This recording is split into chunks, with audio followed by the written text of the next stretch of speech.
Hi everyone, I'm Dr.D.Princy, Assistant Professor, Department of Computer Science with Cybersecurity, Dr. SNS Rajalakshmi College of Arts and Science, Coimbatore. In this video, we are going to see about exception handling in Python.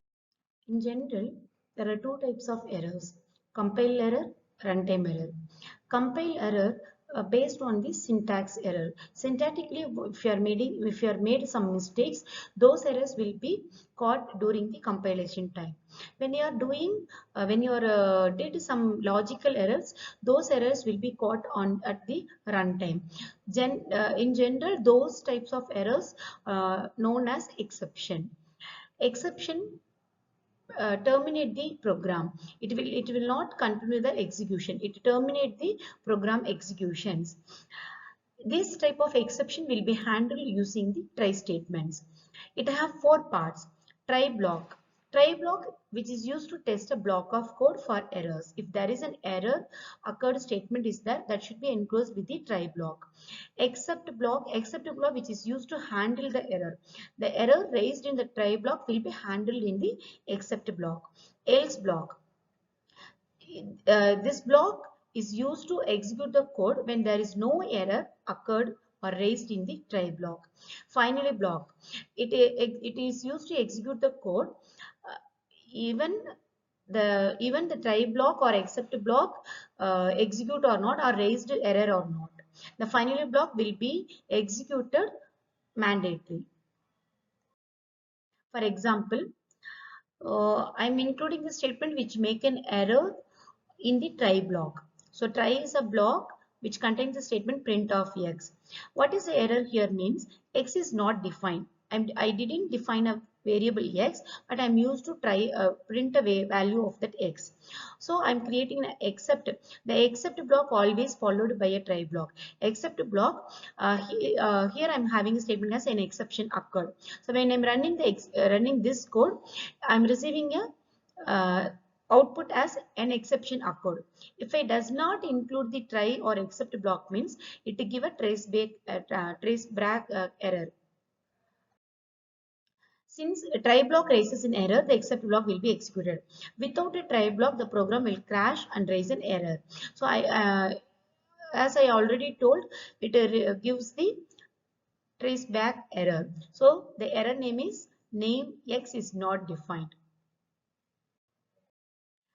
Many exception. In some situations, we could not able to find what type of exception will raise in that statement, or we can identify more than one exceptions. So in that situation, we can define as many exception we need. For example, each block of code or each except block of code have to do a special kind of error. Try print of x, the same. We know that x is not defined, the error is x is not defined. Except name error. Name error means a variable x is not defined. Except, suppose the statement raises some other exception, means the except part will be executed. Except block always having a an exception name followed by an except keyword. So by default, if you don't know the exact exception name, we can just give an except keyword itself. So if the exception name does not match, it goes to the except block. Print something else went wrong. So here the name error is the exception raised in the try block. So the output is variable x is not defined. Else part. As we discussed already, else part is used to execute the block of code when there is no error raised in the try block. We can use the else keyword to define the block of the else code. Try print hello, except print something went wrong, else print nothing went wrong. Here I'm just displaying the string statement hello. So here in that statement there is no error raised. So the except part will not be executed. It directly goes to the else part. So the output of the program is hello, nothing went wrong. Next is finally part. Finally part is mandatory executed part. Even when the even the try block will raise an error or not, except block will execute it or not, it doesn't matter. The finally block will be executed at the last, will be executed regardless if the try block raises an error or not. For example, try print x, so it raises an error, x is not defined, so except something went wrong. So when this statement executes, it goes to the except block. After executing the except block, it goes to the finally block.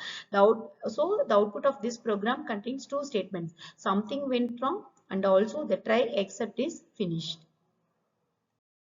Raise an exception. In the previous example, we saw how the exception raised automatically when the error raised statement is executed in the try block. In some situation, we can create our own user defined exception and we can throw it. So that is called as the raise an exception. For that, we can use the raise keyword. So x is equal to -1. If x less than 0, I am putting in some condition.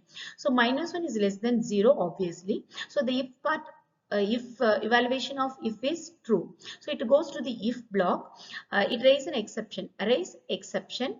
The value of that exception is sorry, no numbers below 0.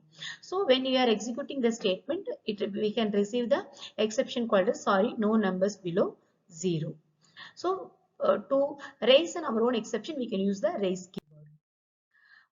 Here, x is equal to hello. So I just assigning the hello string to the x variable. If not, type of x is int.